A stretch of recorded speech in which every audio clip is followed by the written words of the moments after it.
हाँ जी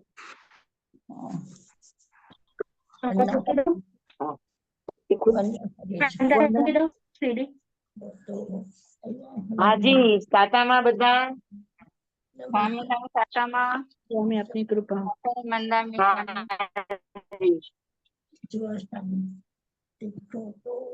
માસી વંદના કરી લઈએ આપણે પેલા બોલો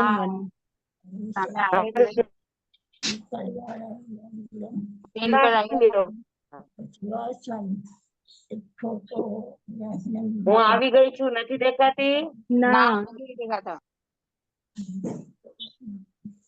લે કેમ દેખાતી નથી અહીંયા જ છું हाँ जी हाँ હવે આવ્યા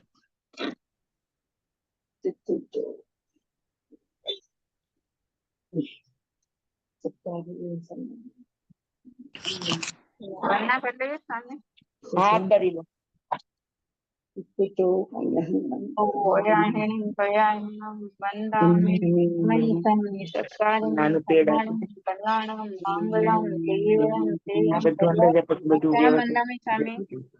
हाँ जी वंदामि नमन स्वामी सत्कारे में सम्माने में कल्याणम मंगलम देव्यम जयम प्रजोषम मत्तन वंदामि स्वामी वंदामि नमन स्वामी सत्कारे में सम्माने में कल्याणम मंगलम देव्यम जयम प्रजोषम मत्तन वंदामि स्वामी स्वामी सातामा हाँ जी फरमावशो जी स्वामी नमी शातामा मथेरंग वंदामी हाँ जी नमो रियंताणं नमो सिद्धाणं नमो आयर्याणं नमो वज्रायणं नमो लोहे सवसावणं एसो पंचनमुक्कारो सव पावपणासनो मंगलाणं च सव्वेसिं पडमं हवै मंगलम् पडमं हवै मंगलम्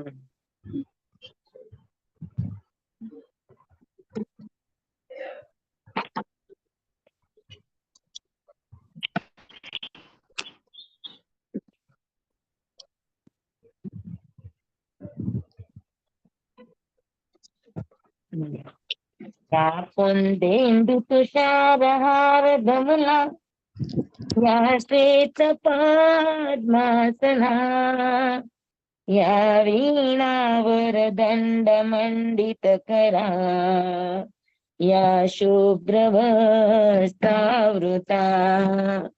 या ब्रह्माच्युत शङ्कर प्रभृतिभिः देवे सदा वन्दिता सा मां पातु सरस्वती भगवती निःशेषजाड्यापहा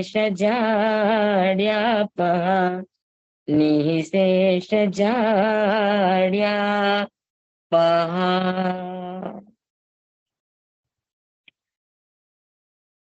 ओम नमो नारायण ओम नमो सूर्यस ओम नमो सूर्यदेव्याय ओम नमो वायनारियस ओम नमो बंभिये लिविये तीर्थंकरो गणधरो पूर्वधरो श्रुतधरो वाचनाचार्यो योग प्रधान आचार्य उपाध्याय साधु साधी भगवंतो जिन शासन देव जिन शासन माता आप सर्वनी आज्ञा हो आज्ञा हो आज्ञा हो आप सर्वनो शरणो हो संरक्षण हो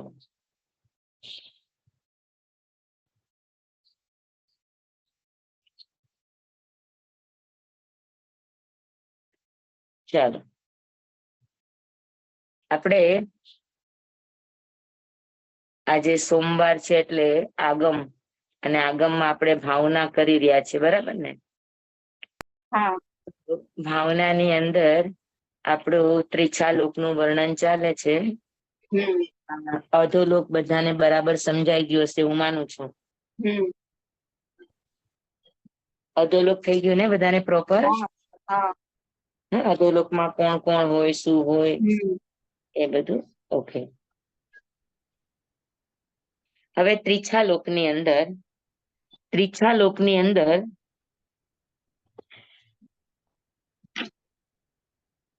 સી લેવલ.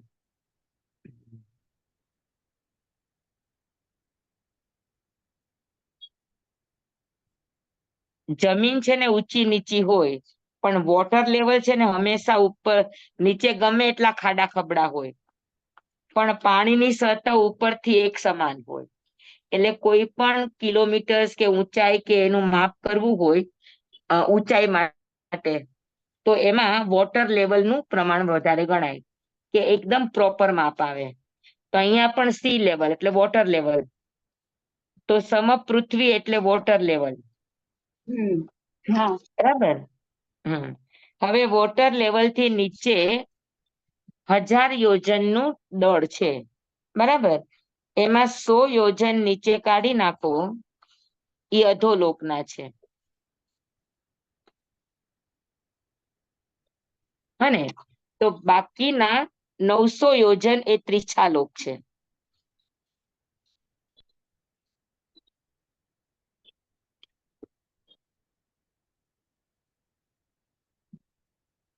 આ રીતે આ વોટર લેવલ છે.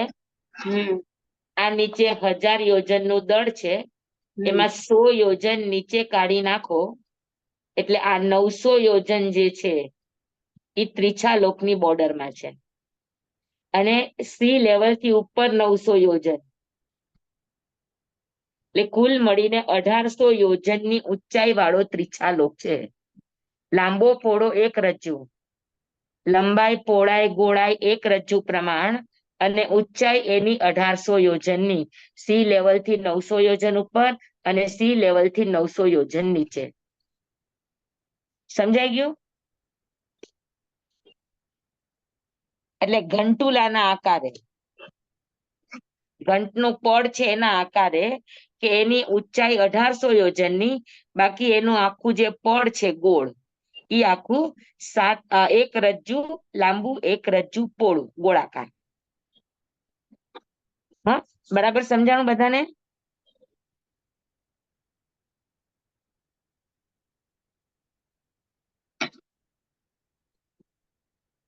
એટલે ચારે બાજુથી એક રજ્જુ જ આવે. હા.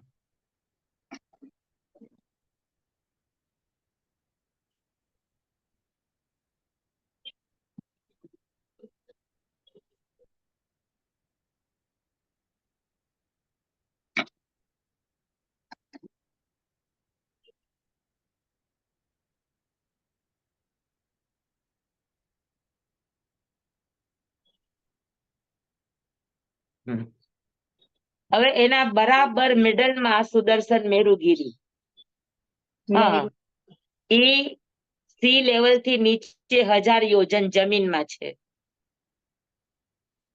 1,00,000 યોજનનો મેરુ પર્વત છે, એમાંથી 1000 યોજન સી લેવલ થી નીચે, તો બાકી રહ્યા 99,000.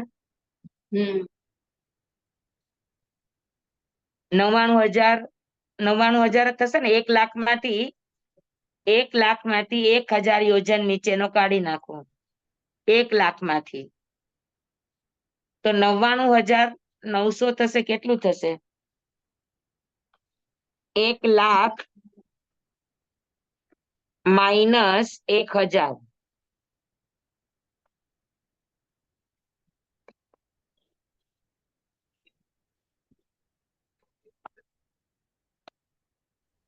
બરોબર છે સ્વામી. 99,000 1,000 એવું થશે. 99,990 થશે. ના ના, 99,000 જ. સમપૃથ્વીથી ઉપર 99,000 અને 1,000 1,000 ને અને ના, એમાં ના. 100 યોજન હા, અધોલોકમાં. હા, એટલે 99,000 ઉપર થશે ને. 99,000 થશે. હા, એટલે શ્રમ પૃથ્વીથી ઉપર 99,000 અને શ્રમ પૃથ્વીથી નીચે 9,000 એટલે 999 990 એવી. 100 ઓછા એટલે 900. એ તીર્છા લોકમાં થયો ને, અને નીચેનો 100 છે એ અધોલોકમાં ગયો. 100 એટલે આમ 99,900 આપણો એમાંથી ત્રીછા પાછો લોક. ઉર્ધ્વલોકમાં, થોડોક તો ઉર્ધ્વલોકમાં વયું કેમ. 1,800 યોજન ત્રીછા લોકમાં. હા, એટલે 900 સમપૃથ્વીથી ઉપર અને 900 સમપૃથ્વીથી નીચે. અને આમ નીચે 1000 યોજન, પણ એમાં 100 યોજન અધોલોકમાં. જો સેમ આ રીતે આ 900, હમ આ 900 અને આ ઉર્ધ્વલોક. હમ સમજાણું? હમ મેરુ પર્વત, હા સુદર્શન મેરુ પર્વત જંબુદ્વીપ ની અંદર આવ્યો. બાકીના ક્ષેત્રમાં મેરુ પર્વત છે, પણ એની ગણના માપ માટે નથી થતી. અને જેટલો પણ સોલાર ગેલેક્સી છે, એટલે સૂર્ય, ચંદ્ર, ગ્રહ, નક્ષત્ર, તારા, એ આ સુદર્શન મેરુ પર્વતના ગોળાકારમાં ફરે છે. અઢી દ્વીપની અંદર, અઢી દ્વીપની અંદર 5 મેરુ પર્વત છે, પણ એનું પરિભ્રમણ જંબુદ્વીપને આધાર રાખીને છે. ગાતકી ખંડના સૂર્ય, ચંદ્ર પણ ફરે છે, તો જંબુદ્વીપના મેરુ પર્વતના આધારે ગોળ ફરે છે. એનું જે કંઈ પણ દૂરી કે નજદીકનું માપ છે, એ મેરુ પર્વત સુદર્શન મેરુગીરીના માપથી મપાય. આ મેરુ પર્વત એક જ છે? મેરુ 5 છે. 5 છે. ગાતકી ખંડમાં 2 મેરુ છે અને પુષ્કરાર્ધમાં 2 મેરુ છે. 5 અચ્છા મહાવિદ્ય છે, દરેક મહાવિદ્ય ક્ષેત્રમાં મેરુ હોય, પણ હા જંબુદ્વીપનો મેરુ પર્વત છે એ 1,00,000 યોજનનો છે, અને બાકી બધા 84,000 યોજનના છે. ઓકે એટલે જંબુદ્વીપના મેરુ પર્વતને સુદર્શન મેરુગીરી કહેવાય. બાકીના અચ્છા 4 ને સુદર્શન મેરુગીરી ન કહેવાય. સુદર્શન મેરુગીરી એટલા માટે કીધું કે આખા લોકનું જે કંઈ પણ માપદંડ છે, આખા લોકની નાભી મેરુ છે. એટલે આખા લોકનું જે કંઈ પણ માપદંડ છે, આ મેરુ પર્વતમાંથી દિશા નીકળે છે ત્યાંથી થાય. હમ સમજાણું બરાબર? હમ તો તમને આ 1000 યોજનનું દળ છે પેલી નરકની છતનું. હા એમાંથી 100 યોજન અધોલોકની અંદર છે, એ આપણે ગણતા નથી. હા બાકીના આ જે 900 યોજન હા અને આ 900 યોજન, આ 1800 યોજનનો ત્રિછા લોક છે. હમ આટલી વાત સમજાય? જી સર. હા, હવે આગળ જઈએ આપણે કે સમપૃથ્વીથી નીચે 100 યોજન ખાલી દરેક દ્વીપની નીચે માટીનું દળ છે.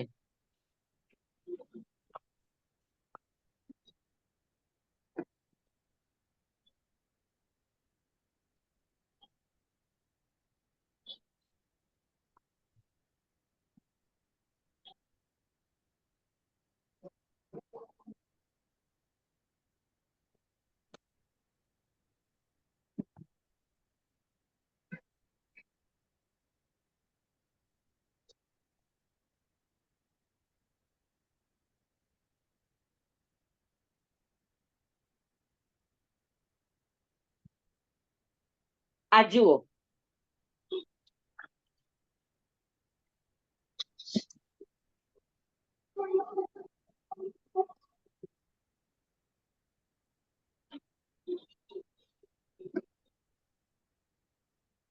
આ આપણો પહેલો જંબુદ્વીપ. હમ પછી આ 100 યોજનનું માટીનું દળ, હમ આ 100 યોજન. આ હા સમપૃથ્વીથી આ જંબુદ્વીપ ગોળાકારે છે.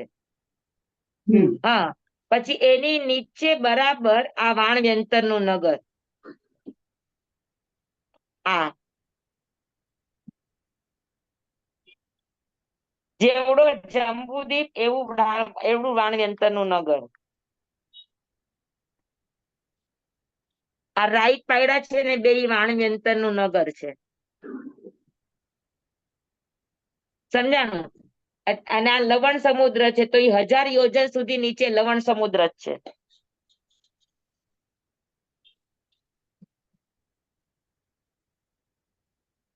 એટલે એ અધોલોક નું શો છે એમાં બી આવી જશે.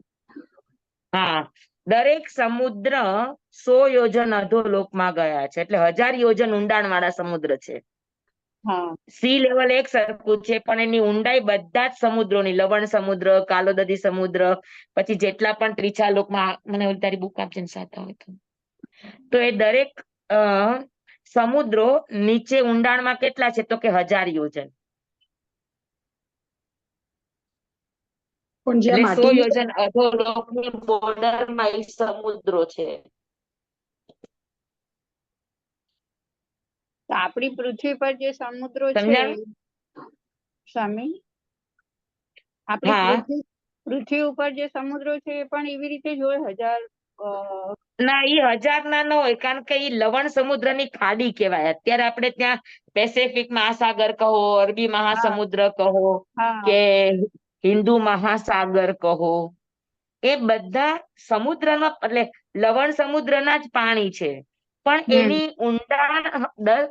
ઊંડાણ 1000 યોજનનું ન હોય. ઓકે. લવણ સમુદ્રની ઊંડાણ 1000 યોજનની છે.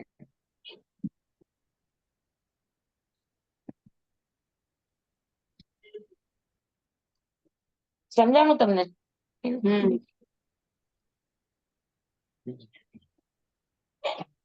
એટલે એક દ્વીપ એક સમુદ્ર, એક દ્વીપ એક સમુદ્ર. ખાલી જંબુદ્વીપ પેલો છે એ થાળી આકારનો, બાકી બધા દ્વીપ સમુદ્ર ચૂડી આકારના, બંગડીનો આકાર.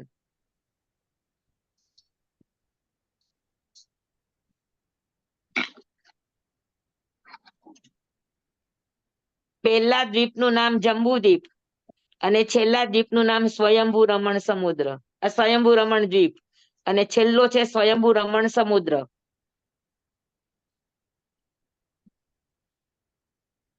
આગળ આગળ બધા ડબલ ડબલ થતા જાય.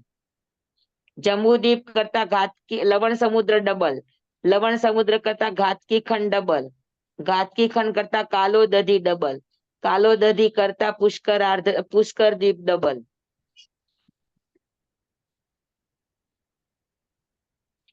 આવી રીતે જુઓ, એક દ્વીપ એક સમુદ્ર, એક દ્વીપ એક સમુદ્ર, આવી રીતે ગોળાકાર ગોળાકાર ગોળાકાર ગોળાકાર.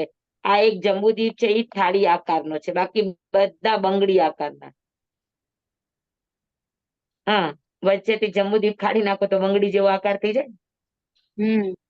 એટલે એ બધા ચૂડી આકારના છે, અને બાકી થાળી છે એ થાળી આકારનો છે, જંબુદ્વીપ છે.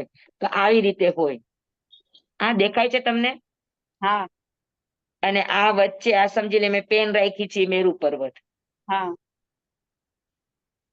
તો આ જંબુદ્વીપ નો જે મેરુ પર્વત છે, અને પછી આ જે દ્વીપ છે એ દ્વીપની નીચે દ્વીપ સમુદ્ર છે, સમુદ્રની નીચે સમુદ્ર. તો ઉપરમાં આપણે જેમ એક દ્વીપ એક સમુદ્ર, એક દ્વીપ એક સમુદ્ર છે, એવી જ રીતે નીચે પણ વાણવ્યંતરના નગર, પછી સમુદ્ર, પછી વાણવ્યંતરના નગર, પછી સમુદ્ર. તો સૌથી નાનું વાણવ્યંતરનું નગર જંબુદ્વીપ જેવડું છે, અને સૌથી મોટું વાણવ્યંતરનું નગર સ્વયંભૂ રમણ દ્વીપ જેવડું છે. સમજાણું બરાબર? જેમ આપણા જંબુદ્વીપની અંદર ખંડો હોય અને મકાનો હોય, અલગ અલગ સ્ટેટ, રાજ્ય, ગામ બધા હોય, અને એની અંદર મકાનો હોય, એવી રીતે વાણવ્યંતરની જે જગ્યા છે એની અંદર પણ વાણવ્યંતર દેવોને રહેવાના અંદર નાના મોટા એવા નગરો હોય.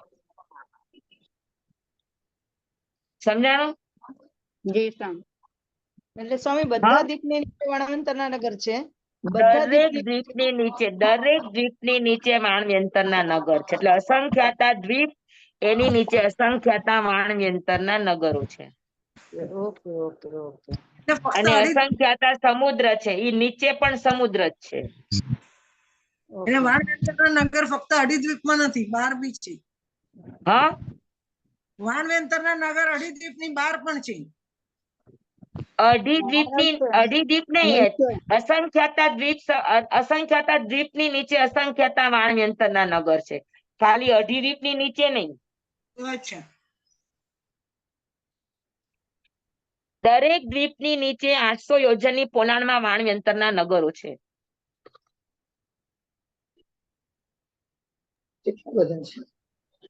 હા બરાબર. તો આ દરેક દ્વીપની નીચે વાણવ્યંતરના નગર છે. તો અહીંયા એક દ્વીપ એક સમુદ્ર, તો નીચે પણ એક વાણવ્યંતરનું નગર, એક સમુદ્ર, એવી રીતે. સ્વામી જે જંબુદ્વીપ છે અઢી દ્વીપ થી પણ આગળ દ્વીપો થઈ જાય. અઢી દ્વીપ એટલે જંબુ દ્વીપ ના અઢી દ્વીપ. જંબુદ્વીપ, ઘાતકી ખંડ અને અડધો પુષ્કર એટલે અઢી દ્વીપ થાય. હા સ્વામી જે જંબુદ્વીપ છે એટલે ઈ આખો ઘટ્ટ છે આમ, એટલે એમાં કઈ વચ્ચે પોલાણ નથી એમ. અને પછી જે બીજા જે થાળી જેવા કહો છો, તો ઈ અંદર થાળી જેવા છે એટલે ઈ વચમાં પોલાણ જેવું જંબુદ્વીપ એક જ થાળી જેવો, બાકી બધા દ્વીપ સમુદ્ર બંગડી જેવા. બંગડીમાં વચ્ચે કાણું હોય કે નહીં, તમારો હાથ જાય? હા એ જ કહું છું કે કાણું કાણું હોય વચમાં, એટલે શું હા, હોય બધા દ્વીપ સમુદ્રમાં. જંબુદ્વીપ જ થાળી છે. થાળી કાઢી નાખો તો બધા દ્વીપ કેવા થઈ જાય કયો જોઈ? કાંઠા રે Okay. એટલે બંગડી જેવા જ થઈ જાય. હવે એટલે તમે એટલો ઘરે છે ને જંબુદ્વીપ બધું દોરીને પછી વચ્ચેથી જંબુદ્વીપ કાઢી દેજો અને પછી એક એક ને કાપજો એટલે તમને સમજાઈ જશે કે આ બંગડી છે. હમ. જંબુદ્વીપ કાઢો એટલે શું થઈ જાય? હમ પણ તો સ્વામી એ બધામાં તો એમાં ભાણવંતરના નગરો કેવા આકારે હોય? પછી તે પાણી ખાડો હોય માણયંત્રના નગરો નગરના આકાર, આપડા કેવા નગરો હોય? ના એ બરાબર છે, પણ જ્યાં બંગડી છે તો વચ્ચે પોલાણ છે, તો ત્યાં શું હોય? બીજા દ્વીપની વચ્ચે પોલાણ છે તો અરે ત્યાં મારા વાલા, તમને કેમ સમજાવું? ઉભા રહો, ઉભા રહો. જો હા, આ તમને આ બ્લુ આકાર કેવો લાગે? બંગડી જેવો લાગે છે કે નહીં? હા હા અને વચ્ચે આ જંબુદ્વીપ છે ઈ હા. દેખાય તમને? હમ. તો બંગડી નથી લાગતી? તમે કાણા કાણા કરો છો તો? હા, બંગડી પણ પોલાણ તો ખરું ને સ્વામી વચ્ચે? અરે બંગડી પોલાણ ન હોય, એનો આકાર છે તો આખું ગોળાકાર, આખું એક જ દ્વીપ કહેવાય. તો થાળી પણ ગોળાકાર જ છે. પણ થાળીમાં વચ્ચે હોય વચ્ચે ખાડો. હા, એટલે જ તો, એટલે ખાડો નથી તો અહીંયા બીજા દ્વીપમાં ખાડો છે, ત્યાં શું હોય? ત્યાં પોલાણ ખાડો એટલે ખાડો જ થયો ને? છે ને તમે આજે ઘરે બધા જ ગોળ ગોળ દોરજો. હા, 3 ચકરડા દોરજો અને તેમાંથી વચ્ચે જંબુદ્વીપનો એક કટ કરી લેજો. પછી લવણ સમુદ્ર કટ કરજો. પછી તો તમને સમજાઈ જશે કે ખાડો ખાલી જંબુદ્વીપની જગ્યા નીકળી ગઈ તો બાકી જે આખી બંગડી છે. જંબુદ્વીપ આખો અખંડ છે, 1 લાખ યોજનનો. જ્યારે ઘાતકી ખંડ લવણ સમુદ્ર એને ફરતું છે જંબુદ્વીપને.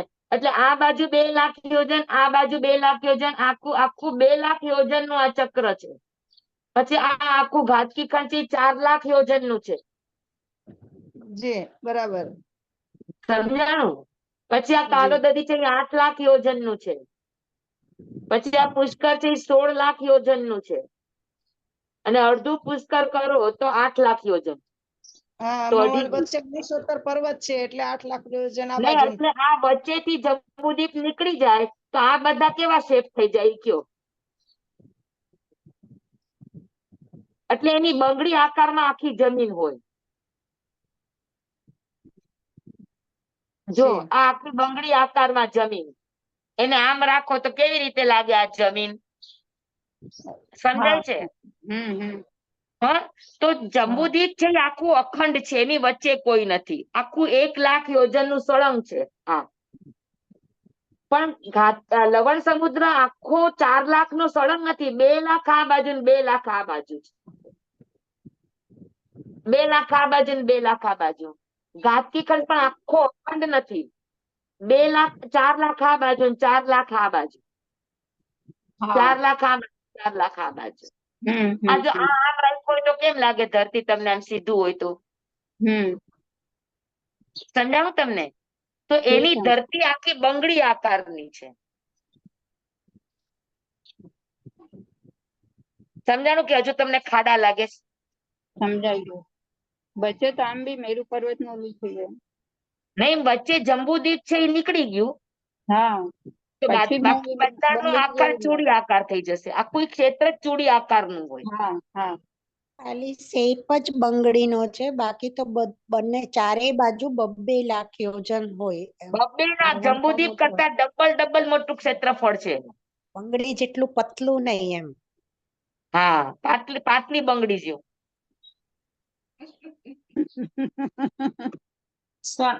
સ્વામી, મેં છે ને આપણા ઘરમાં ઓલા કાંઠા હોય ને, ઈ કાંઠા મારી પાસે નાના મોટા છે. જો મેં આવી રીતે ગોઠવ્યા છે અત્યારે, કદાચ કોઈને સમજવું હોય, કોઈ મારું જોઈ શકતું હોય તો, કે આ અરે વચ્ચે એને જે એવું સમજાવું અરે એને ઈ સમજાઈ ગયું છે હેતલ, પણ એને ઈ સમજાઈ ગયું? સમજાય છે કે ઓલા ખાંચા છે તો પછી બધા નગરો ને બધું ક્યાં રે, પણ ખાંચો તો ખાલી જંબુદીપ નો નીકળો છે, બાકી તો જંબુદીપ કરતા બે બાજુ ડબલ ડબલ ક્ષેત્ર મોટું છે.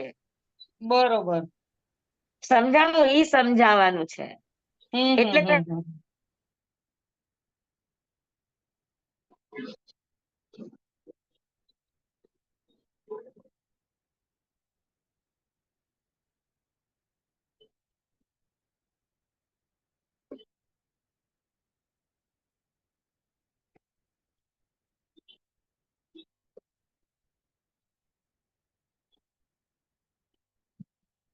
સ્વામી નું બંધ થઈ ગયું. સ્વામી આપનો ઓડિયો વિડિયો બેઉ બંધ થઈ ગયા છે.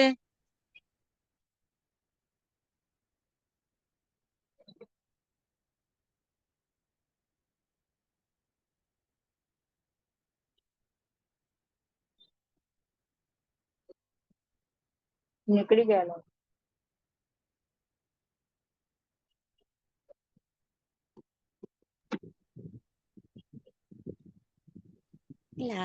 નાના છોકરાઓને આપણે ખબર કલર નું રમાડવા માટેનું એક આવતું આમ સ્ટીક હોય અને સર્કલ સર્કલ હોય, નીચે એકદમ મોટું સર્કલ, પછી એનાથી નાનું, એનાથી નાનું, એનાથી નાનું, એમ ગોઠવવા માટે એકદમ નાના છોકરાઓને રમવાની ગેમ હોય, અને પછી ઉપર એકદમ એનો બોલ ફિટ થઈ જાય ને એવું કે બધા અરે તમને મારું શું કેવું છે, તમે બધા પ્રેક્ટિકલ કરી જોજો, સમજી લ્યો. હા, એક નાનું વચ્ચે ગોળ કરો, પછી એને ફરતું એક સર્કલ કરો, એનાથી વચ્ચેનું છે ને એની કરતા ડબલ મોટું, પછી એની પછી તમે ત્રીજું સર્કલ કરજો, હા એની કરતા મોટું, પછી એની પછી તમે ચોથું સર્કલ કરજો, પછી એવા 5 સર્કલ કરજો, પછી એક એક સર્કલ કટ કરવાનું, તમને સમજાઈ જશે. ખાલી એક વચ્ચેનું જંબુદીપ કટ કરશો ને ત્યાં જ તમને સમજાઈ જશે.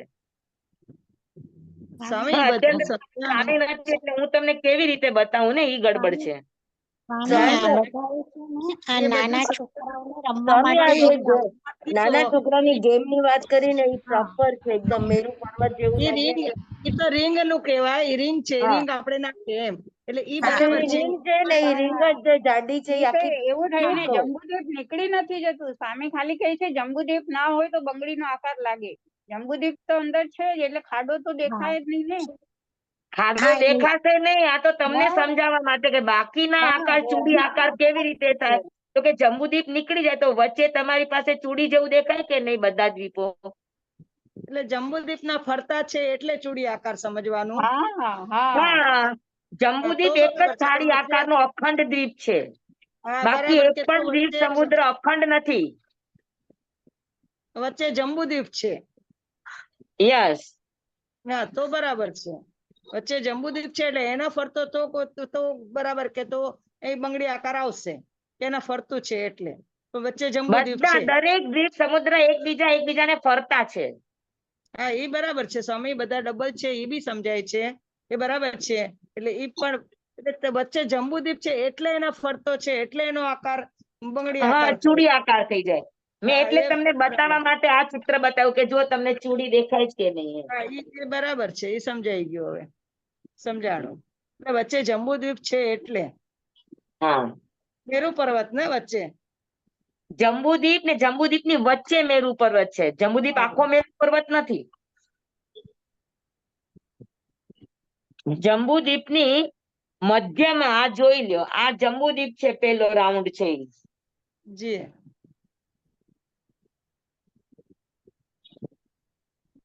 આ જંબુદીપ છે અને જંબુદીપની વચ્ચે આ મેરુ પર્વત છે. આખો જંબુદીપ મેરુ પર્વત થી ભરાયેલો નથી. હા બરાબર છે, જંબુદ્વીપ ની વચ્ચે મેરુ પર્વત છે, મેરુ પર્વત. હા, રાઈટ, બરાબર. સમજાણું બરાબર બધાને? તો જી સ્વામી. સમગ્ર પૃથ્વી ઉપર અસંખ્યાતા દ્વીપ અને અસંખ્યાતા સમુદ્ર છે, એકબીજાને ફરતા ફરતા ડબલ ડબલ ડબલ. હા, જંબુદીપ કરતા લવણ ડબલ, લવણ કરતા ઘાતકીખંડ ડબલ, ઘાતકીખંડ કરતા કાલોદધી ડબલ, કાલોદધી કરતા પુષ્કર ડબલ, એમ દરેક આગળ આગળ જતા ડબલ ડબલ થતા જાય. બરાબર? તો આ રીતે પેલા જંબુદીપ અને છેલ્લા દ્વીપનું નામ છે સ્વયંભૂ રમણ. પેલા સમુદ્રનું નામ છે લવણ સમુદ્ર અને છેલ્લા સમુદ્રનું નામ છે સ્વયંભૂ રમણ સમુદ્ર. સમજાણું? હા, તો સમપૃથ્વી ઉપર દ્વીપ અને સમુદ્ર.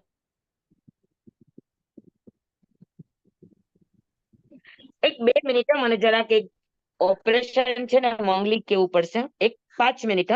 હા, વાંધો નહીં.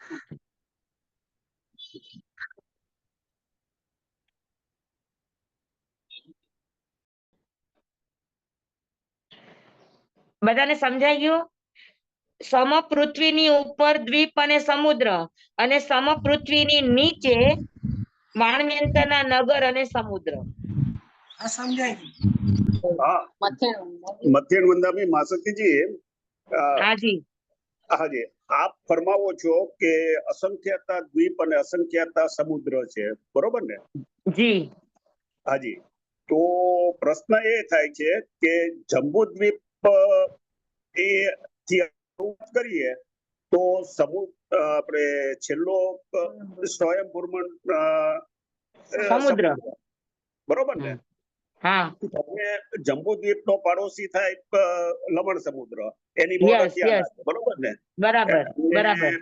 પછી લવણ સમુદ્રની બોર્ડર લાગે ઘાટકી ખંડ સાથે. લવણ સમુદ્રની બોર્ડર 2 બાજુ લાગશે. એક હા. બાજુ જંબુદ્વીપ ને બોર્ડર લાગશે અને એક બાજુ ઘાટકી ખંડ ને લાગશે. બરોબર છે, બરોબર છે. પછી ઘાટકી ખંડ પછી આપણે જઈએ તો એની બોર્ડર લાગે કાલોદધી સમુદ્ર. કાલોદધી સમુદ્ર. બરોબર છે. હા, તો ઘાટી ખંડ ની એક બોર્ડર લાગશે લવણ સમુદ્ર ને એક લવણ બોર્ડર સમુદ્ર. લાગશે હા બરોબર છે. કાલોદધી. પછી એના પછી પુષ્કર દ્વીપ ની બોર્ડર આવશે. જી. પુષ્કર દ્વીપ પછી આપણે શું આવે? પુષ્કર દ્વીપ નહીં, પુષ્કર દ્વીપ પછી અસંખ્યાતા દ્વીપ સમુદ્ર આવે. પુષ્કર દ્વીપ પછી આવશે વારુણી. પુષ્કર અચ્છા. દ્વીપ પછી પુષ્કર સમુદ્ર. પુષ્કર સમુદ્ર પછી વારુણી દ્વીપ, પછી વારુણી સમુદ્ર, પછી ક્ષીર સમુદ્ર, એવી રીતે આવશે. અચ્છા, એટલે એ વચ્ચેના સમુદ્ર આપણે એનું વર્ણન નથી કરતા, પછી સીધું આપણે સ્વયંભૂ દ્વીપ અને વચ્ચે અસંખ્યાતા દ્વીપ અને અસંખ્યાતા સમુદ્રો છે, પણ આપણે અચ્છા. અત્યારે એનું વર્ણન નથી કરતા. સમજી ગયો. એટલે મેઇન છેલ્લું છે એ આપણે સ્વયંભૂ સમુદ્ર છે. Yes yes. બરોબર. હા, પણ જો આ રીતે હોય, તમને એનું ચિત્ર આ રીતે એક દ્વીપ એક સમુદ્ર હોય. હા, છે, મારી પાસે પણ છે. બરોબર છે. એટલે વચ્ચે આપણે પુષ્કર દ્વીપ થી પછી આપણે જે સમુદ્રો અને દ્વીપ છે એના નામ આપણે નથી ગણતા અત્યારે. ગણીએ તો લાંબુ થઈ જાય ને એનું, અને એનું આપણને હા વચ્ચે આવશે નંદીશ્વર દ્વીપ આવે, રૂચક દ્વીપ આવે, એ બધા રૂચક સમુદ્ર આવે, ક્ષીર સમુદ્ર આવે, એવા બધા આવે, પણ એ બધાના નામ નથી લેતા આપણે. સ્વામી ફોટો પછી ક્યારેક શેર કરી દેજો ને, એટલે આ વસ્તુ જાણવા માટે. હા, હમણાં તમે જે ફોટો બતાડ્યો ને એ પછી હા. શેર કરી દેજો જાણવા માટે ફક્ત. હા, ચોક્કસ. માસુદીજી સમજાઈ ગયું. બરોબર છે. ધન્યવાદ માસુદીજી. હાજી. બસ ખાલી કહેવાનો અર્થ એ છે કે સમપૃથ્વી ઉપર શું છે, તો કે સમપૃથ્વી ઉપર અસંખ્યાતા દ્વીપ છે ને અસંખ્યાતા સમુદ્રો છે. હા, એટલે આપણે પહેલા અને છેલ્લાનું નામ લઈ લીધું. બાકી વચ્ચે અસંખ્યાતા દ્વીપ અને અસંખ્યાતા સમુદ્રો છે. એમાં વચ્ચે નંદીશ્વર દ્વીપ આવે, રૂચક દ્વીપ આવે, વચ્ચે ઘણા બધા દ્વીપ આવે. આના જેવી વાત થઈ કે અનંતા સિદ્ધ છે, તો એમાં આપણે શું છેલ્લા 24 ના નામ આપણે વાત કરીએ છીએ. અસંખ્યાતા દ્વીપ છે. હા,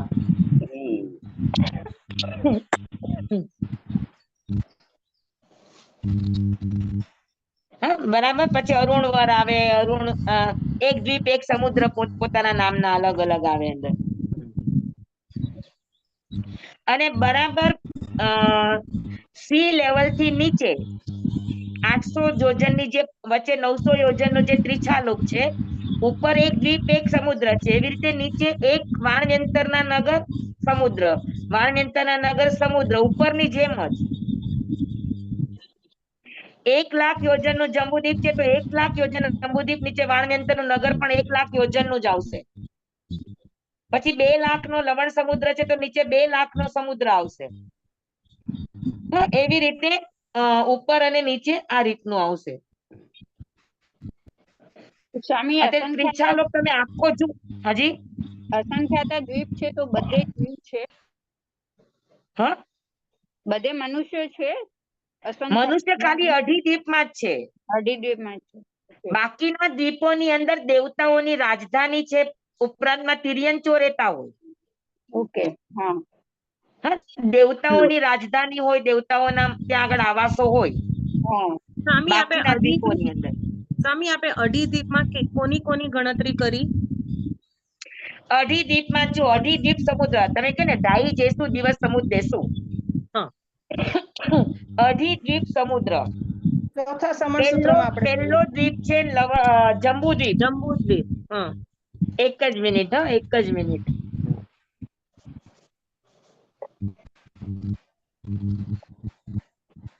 પહેલો દ્વીપ છે જંબુદ્વીપ, 1 લાખ યોજન નો.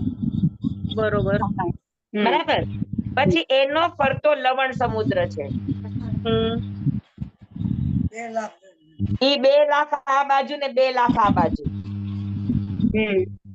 ઓકે. બરાબર. એને ફરતો ઘાતકી ખંડ છે.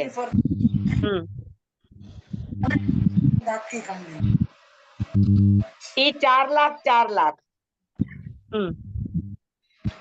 બરાબર.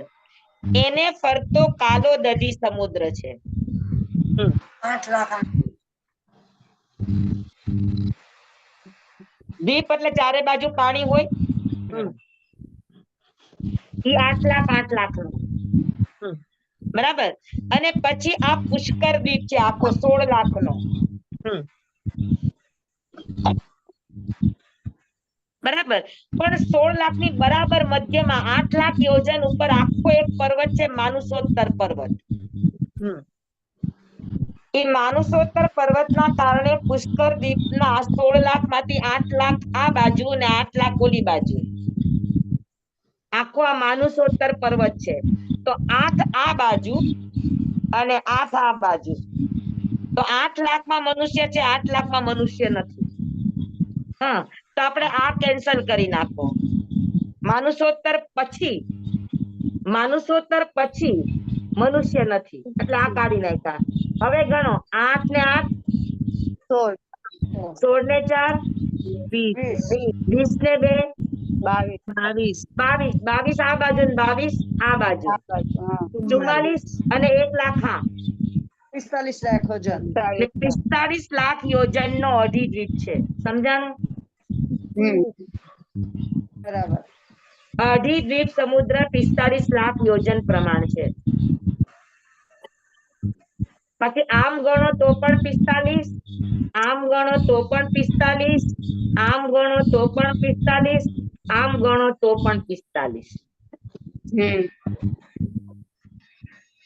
સમજાઈ ગયું? એકદમ સરસ. હા સ્વામીજી. હા, તો અઢી દ્વીપ ની અંદર 2 અને અડધું અઢી દ્વીપ આવે. તો અઢી દ્વીપ ક્યાં? તો કે જંબુદ્વીપ આખો, ઘાતકી ખંડ આખો, 2 થયા અને પુષ્કળ અડધો. એટલે અઢી. તો કેટલા થયા? અઢી દ્વીપ થયા ને. એટલે અઢી દ્વીપ સુધી મનુષ્ય છે. પછી પુષ્કરના અડધા દ્વીપમાં મનુષ્ય નથી. મનુષ્યોત્તર પર્વતની ઓલી બાજુ મનુષ્ય નથી. કોઈ લબ્ધિથી જાય તો અલગ વાત છે, બાકી ત્યાં મનુષ્યની વસાહત નથી. તો સ્વામી આપણે કોઈ પણ મનુષ્ય ત્યાં ન હોય. તો આપણે કહીએ ને અઢી દ્વીપ બહારના અસંખ્યાતા શ્રાવક શ્રાવિકા, તો મનુષ્ય નહીં. તમે એક દ્વીપમાં એક તિર્યન શ્રાવક ગણો ને તો પણ અસંખ્યાતા દ્વીપ છે. તો અસંખ્યાતા તિર્યન શ્રાવક થાય કે ન થાય? સમજાય ગયું બધાને? જી સ્વામી. અને બીજે છે ને સ્વામી, ક્યાંક સવાલ જવાબમાં મેં એવું વાંચ્યું કે 45 લાખ યોજન ની સિદ્ધશિલા છે. તો નીચેથી જે 45 લાખ યોજન છે તે ત્યાંથી સિદ્ધ થઈને જઈ શકે એટલા માટે કંઈક સમજી હતી, પણ અત્યારે તમે સમજાવ્યું ને અઢી દ્વીપ કઈ રીતે 45 યોજનનો છે, હવે ઈ સવાલનો જવાબ બેઠો મગજમાં મને અત્યારે. હા, એટલે સિદ્ધ થાય ત્યારે સીધે સીધા સિદ્ધ થાય. એટલે જેટલું હા. મનુષ્યનું ક્ષેત્ર હોય એટલું જ ઉપર સિદ્ધ ક્ષેત્ર 45 લાખ યોજનનું હોય. હા, હવે સમજાણું પણ મને. બરાબર.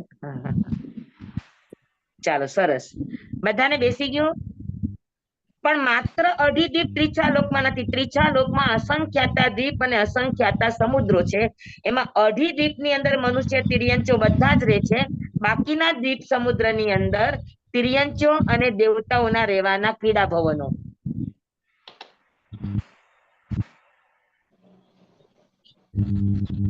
બધાને સમજાઈ ગયું? હા, અને અઢી દ્વીપની નીચે, દરેક દ્વીપની નીચે, અસંખ્યાતા દ્વીપની નીચે વાણવ્યંતરના નગરો છે 800 યોજનની પોલાણમાં. અને બાકીના અસંખ્યાતા સમુદ્રની નીચે સમુદ્ર જ છે. બધા એટલે દ્વીપમાં વાણવ્યંતર છે. હા, એ અસંખ્યાતા જે દ્વીપ છે એમાં બધામાં વાણવ્યંતર હોય. હા ને, કીધું ને તમને કે દરેક દ્વીપની નીચે વાણવ્યંતરના નગર છે. ઓકે, એટલે એટલા બધા છે. હા, જંબુદ્વીપની નીચે વાણવ્યંતરના નગર, ઘાતકી ખંડની નીચે વાણવ્યંતરના નગર, પુષ્કર દ્વીપની નીચે, પુષ્કર આર્ધ નહીં, આખા પુષ્કર દ્વીપની નીચે વાણવ્યંતરના નગર. પછી જેટલા એમાં છેલ્લો દ્વીપ કયો તો કે સ્વયંભૂ રમણ, તો એની નીચે પણ વાણવ્યંતરના નગર છે. ઓકે, એ વાણવ્યંતર એટલા બધા. હા, તમે ધર્મધ્યાનનો કૌશક શીખા ન હોય ને, ધર્મધ્યાનના કૌશકમાં આવે અસંખ્યાતા વાણવ્યંતરના નગરો છે. તો અસંખ્યાતા દ્વીપની નીચે અસંખ્યાતા વાણવ્યંતરના નગરો છે. અને અસંખ્યાતા સમુદ્રની નીચે અસંખ્યાતા સમુદ્રો જ છે. વેદમાં નીચે અંદર સ્ટાર્ટિંગમાં જે આવે. હા, ચોથા વેદમાં સ્ટાર્ટિંગમાં જે આવે. ધર્માસ્તિકા ચોથો ભેદ છે ને એમાં સ્ટાર્ટિંગમાં જ આવે છે. હા, હા, લોકનો વિચાર ચિંતાઓ અને એમાં આવે. આવે સ્ટાર્ટિંગમાં, બરાબર છે. સ્વામી, જેવી રીતે નરકમાં ભવનપતિના ભવનો છે એવી રીતે અહીંયા વાણવ્યંતરના નગરો થઈ ગયા. તો ભવનપતિના દેવોનું કામ આપે કીધું કે નરક ગતિના જીવોને દુઃખ આપવા માટે છે. બધા ભવનપતિનું નહીં, ભવનપતિ 25 પ્રકારના છે. એમાં 10 અસુર કુમાર અને 9 નિકા, એટલે અસુર કુમાર અને એના 9 નિકા, એટલે 10 અસુર કુમાર આદિમાં નરકમાં દુઃખ આપવાનું કામ ન હોય. અચ્છા, ઈ લોકોનું ન હોય, પરમાધામીનું હોય. પરમાધામી જ હોય. તો ઈ ભવનપતિમાં પરમાધામી નથી આવતા. ભવનપતિની અંતર્ગત પરમાધામીની ગણતરી થાય. રેપ જ્યાં અસુર કુમારના રહેવાસો હોય ને ત્યાં જ એના રહેવાસ હોય. બરોબર, પણ કામ અલગ હોય. અને તો એવી રીતે વાણવ્યંતરના દેવોનું કઈ કામ હોય? ઈ જે 15 પરમાધામી છે ને ઈ અસુર કુમારના અધીનસ્થ ગણાય. સામે આપનો વિડિયો ગયો. હા, ઈ એના અધીનસ્થ ગણાય. બરોબર. ભવનપતિના અધીન ગણાય ઈ દેવો. સ્વામી, પાછળના બધા દ્વીપ તો બહુ સ્વામી, અધીન એટલે એની નીચેનામાં તો એક જ નગર હશે વાણવ્યંતરનું, કે વધારે નગર બી હોઈ શકે? વધારે નગર હોય. મેં તમને કેમ કીધું, જંબુદ્વીપ આખું કહેવાય, પણ જંબુદ્વીપની અંદર ખંડ કેટલા, ખંડની અંદર દેશ કેટલા, રાજ્ય કેટલા, રાજ્યની અંદર મકાનો કેટલા, ઈ કેમ અલગ અલગ હોય કે ન હોય? હા, એટલે એમ કે જંબુદ્વીપની નીચે એક જ નગર હોય એવું નહીં ને, ઘણા બી હોઈ શકે. જંબુદ્વીપની અંદર ભરત ક્ષેત્ર જેટલા પણ નગર હોય, મહાવીર ક્ષેત્ર જેવડા પણ નગર હોય, એરવત ક્ષેત્ર જેટલા પણ નગર હોય. જેમ આપણા જંબુદ્વીપમાં કેમ ભરત છે, એરવત છે, મહાવીર છે, હેમવઈ છે, હિરણ્યવય છે, હરિવાસ છે, રમ્યકવાસ છે, દેવકુરુ છે, ઉત્તરકુરુ, એમ અલગ અલગ ક્ષેત્ર છે કે નહીં? તો એ રીતે વાણવ્યંતરના નગરની અંદર પણ વાણવ્યંતર દેવોને રહેવાના અલગ અલગ નાના નાના નગરો, પણ સૌથી નાનામાં નાનું નગર ભરત ક્ષેત્ર જેવડું હોય. એમ છે મોટું જંબુદ્વીપ જેવડું છે ને નાનું ભરત. જંબુદ્વીપ એ વાણવ્યંતરના નગરોને રહેવાની જગ્યા છે. આપણે ત્યાં જંબુદ્વીપ ની અંદર કેટલા નગરો, મને કયો કેટલા નગરો થાય કે ન થાય? એક ભરત ક્ષેત્રની અંદર 32,000 દેશો છે, અને એક દેશની અંદર કેટલા બધા નગરો હોય કયો? આપણા ભારતમાં 32,000 નગર, તોય પણ આપણું ભારત ક્ષેત્ર નાનું છે બધા કરતા. ભારત ક્ષેત્રમાં 32,000 દેશ છે અને ઈ દેશની અંદર નગર કેટલા હોય? નગર તો પછી ઘણા જશે ને. હા, બસ સેમ એવી જ રીતે. અને તોય ભારત ક્ષેત્ર નાનું છે બધા કરતા. ભરત ક્ષેત્ર અઢી દીપની અંદર સૌથી નાનામાં નાનું ક્ષેત્ર ગણાય. ભરત અને ઈર્વત બંને. બરાબર. સ્વામી આધીન એટલે અધીન એટલે એના અંડરમાં.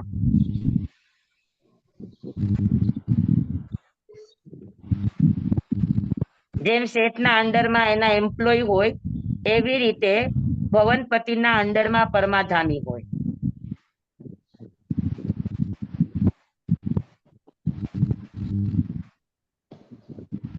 ઓકે, સમજાઈ ગયું બધાને? વાણવ્યંતરના નગર અને અસંખ્યાતા દીપ સમુદ્ર સમજાઈ ગયું? એ સામે અદભુત છે બધું. હજુ તો ઉપર ચલું છે મારા વાલા. હજુ ઊંડાણમાં જાઓ તો તમે મને ગુચવી નાખશો. સ્વામી વાણવ્યંતરના દેવોનું શું કામ હોય? વાણવ્યંતરના દેવોનું કામ આમ બીજું કાંઈ ન હોય, પણ જે શાશ્વત પર્વતો છે, શાશ્વત સમુદ્રો છે, શાશ્વતી જગાઓ છે, એ બધાને સ્વચ્છ રાખવાનું આભિયોગિક દેવો તરીકેનું કામ હોય. એટલે એવા બધા કામ હોય એના. હા, વાણવ્યંતર દેવો જાજા ભાગે જેમ કે સમિશ્ર ગુફા છે તો એના સુરક્ષા કરનારા દેવો હોય, તો એ બધા વાણવ્યંતર દેવો હોય. ભવનપતિના વાણવ્યંતરના દેવો. પછી ઓલી પાણીની ડગમાળા દબાવે છે તો એ પણ ભવનપતિને વાણવ્યંતર. તો ભવનપતિને વાણવ્યંતરના મેક્સિમમ દેવો શાશ્વત ક્ષેત્રોની સુરક્ષા માટેના હોય. એને સ્વચ્છ રાખવાનું, એને બધી રીતે આબાદ રાખવાનું કામ ઈ દેવોના હાથમાં હોય. ને સ્વામી એમ કે તીર્થંકરો જયારે વર્ષીદાન આપે ત્યારે વાણંતર દેવો જ્યાં જ્યાં જમીનમાં છુપાયેલી સંપત્તિ હોય, દાટેલી સંપત્તિ, એ તીર્થંકરોના ઓલામાં લાવીને આપે. બરાબર? એટલે વાણવ્યંતરના દેવો એક બે ન હોય, અસંખ્યાતા હોય. હા, બરાબર છે. એટલે એ લોકો, હા, તો એ દરેક પ્રમાણે ના કામ નિયત હોય. અને બીજું, વાણવ્યંતર દેવ અને ભવનપતિ દેવ આમ બધા હોય દક્ષિણ બાજુ બધા સૌધર્મ ઇન્દ્ર હોય ને, સૌધર્મેન્દ્ર, એના અંડર નીચે ગણાય. અને ઉત્તર બાજુના ભવનપતિના વાણવ્યંતરના ઈશાનેન્દ્રની અંડર ગણાય. એટલે આવું કઈ પણ કામ હોય તો વાણવ્યંતરને, જ્યોતિષીને અને ભવનપતિને આજ્ઞા કરવી હોય તો સૌધર્મેન્દ્ર આજ્ઞા કરે. બરાબર. કેમ કે પૃથ્વીનો માલિક, દક્ષિણ દિશાની સમસ્ત પૃથ્વીનો માલિક સૌધર્મેન્દ્ર છે. તો વાણવ્યંતરના નગર પણ સૌધર્મેન્દ્રની બોર્ડર ની અંદર આવ્યા, એટલે એને સૌધર્મેન્દ્રની આજ્ઞા માનવી પડે. બરાબર. બરાબર. વાણવ્યંતરના સામાન્ય દેવો વાણવ્યંતરના ઇન્દ્રોની આજ્ઞામાં હોય, અને વાણવ્યંતરના ઇન્દ્રો સૌધર્મની આજ્ઞામાં હોય. બરાબર, રાઈટ. જેમ એક મોટી કોર્પોરેટ કંપની હોય તો એની અંદર કેવી રીતે એના સીઈઓ અલગ હોય, એના મેનેજર અલગ હોય, સિનિયર જુનિયર બધા અલગ અલગ હોય કે ન હોય, દરેક ડિપાર્ટમેન્ટ અનુસાર. ને પછી બધા એકના આધાર ઉપર હોય. બસ સેમ એવી જ વ્યવસ્થા, જેવી મનુષ્ય લોકમાં વ્યવસ્થા હોય ને એવી જ વ્યવસ્થા ત્યાં હોય. અહીંયા જે રીતે કંપની હોય એવી રીતે ત્યાં આગળ આખું એ લોકોનું સંચાલન હોય. તો સ્વામી, જેમ આપણે અહીંયા કરતા નથી શાશ્વતી,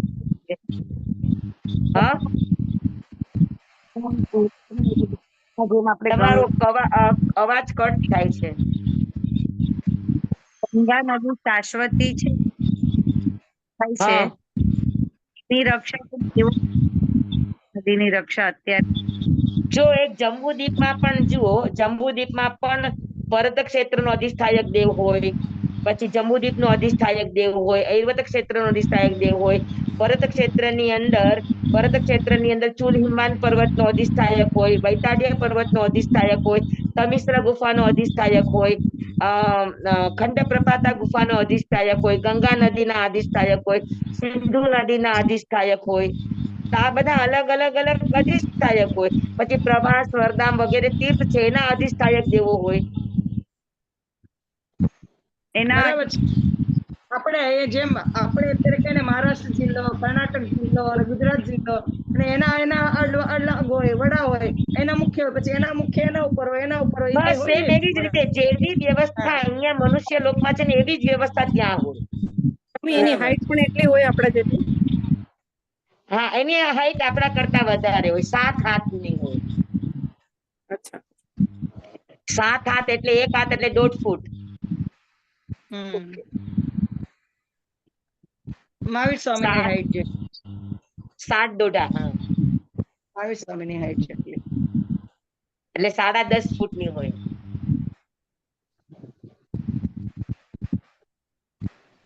સમજાય કે બધાને? હા સર. હા, હવે પછી આપણે અંદર જોશું કે એક દ્વીપ અને એક સમુદ્ર છે ઈ ભેગા નથી થઈ જતા, તો વચ્ચે શું હોય? વચ્ચે દિવાલ હોય. દરેક દ્વીપ અને સમુદ્રની બોર્ડર કરતી દિવાલ હોય. ઈ દિવાલને જગતી કહેવામાં આવે. જગતી અને કોટ. જગતી જ કોટ. તો ઈ જગતી છે, ઈ દિવાલ છે, ઈ દરેક દ્વીપ અને સમુદ્રને બોર્ડર કરે. સમુદ્રનું પાણી આખું આ દ્વીપની અંદર ફરી ન વળે. બરાબર છે. અને દરેક જગતીની અંદર 4 દરવાજા હોય, પૂર્વ, પશ્ચિમ અને ઉત્તર, દક્ષિણ. અને દરેક દરવાજે એના અધિષ્ઠાયક દેવોનું અધિષ્ઠાન હોય.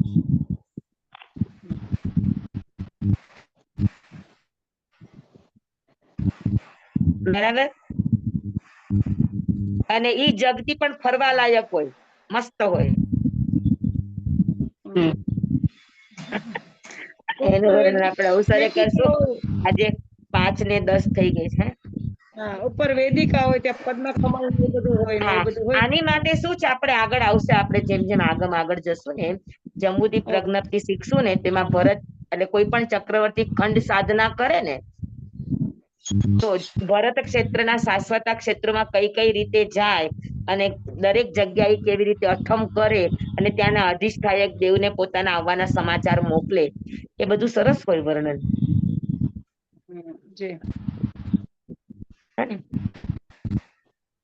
પછી ચક્રવર્તી છે તો એના 8 અંગ છે, તો 8 અંગની રક્ષા કરનારા 8000 દેવતા છે, એ બધા વાણ્યંતર જ હોય. પછી એના 14 રત્ન છે, તો 14 રત્નની રક્ષા કરનારા 2000 દેવતા હોય, તો એ બધા વાણ્યંતર જ હોય. બધા વાણ્યંતર હોય. હા, તો વાણ્યંતર નું આમ ઘણું બધું કામકાજ હોય.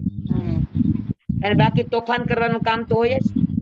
એટલે તમે કોઈને વળગાડ વળી ગયો ને એવું બધું આપણે કહીએ ઈ તોફાન? યસ. હે સાચે જ, એટલે હોય જ એવું. હોય જ એવું નક્કી નહીં, પણ હોઈ શકે. હા, ઘણા ખાલી નાટક પણ કરતા હોય. એના નામ પણ આપણને ખબર ન એટલે આપણે કોઈની અસાધના ન કરે. એના નામ જ હોઈ શકે. ભાણવંતર દેવોના નામ જ એ છે ને, ભૂત, પિશાચ, યક્ષ, રાક્ષસ, કિન્નર, કિન્નર, એની જાતિના નામ છે. ભૂત એટલે ભૂત જેવા ન હોય. અચ્છા, પણ એમ એટલે કામ એનું એવું હશે ને? હે? કામ ખરું એનું એવું? હા, ભૂત કોને કહેવાય કે જેનું શરીર એક જગ્યાએ હોય ને આત્મા બીજી જગ્યાએ હોય, એને ભૂત કહેવાય. શરીર હોય ને એને ભૂત કહેવાય, અને આત્મા ખાલી હોય ને શરીર બીજે હોય તો એને પ્રેત કહેવાય.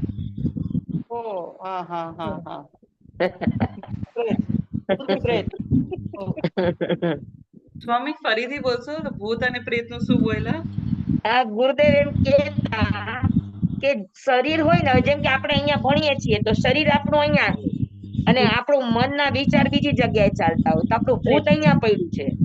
અને પ્રેત એટલે આત્મા આપણો બીજી જગ્યાએ છે. તો જ્યાં આત્મા હોય એ પ્રેત અને જ્યાં શરીર હોય એ ભૂત.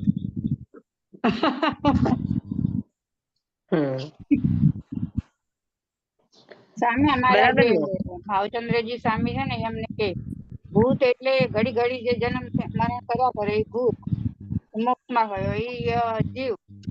એટલે આપણે બધા ભૂત જીવ છે ને, જીવ ખાલી હોય, શરીર નો હોય ને જીવ ખાલી હોય, એને પ્રેત કહેવાય.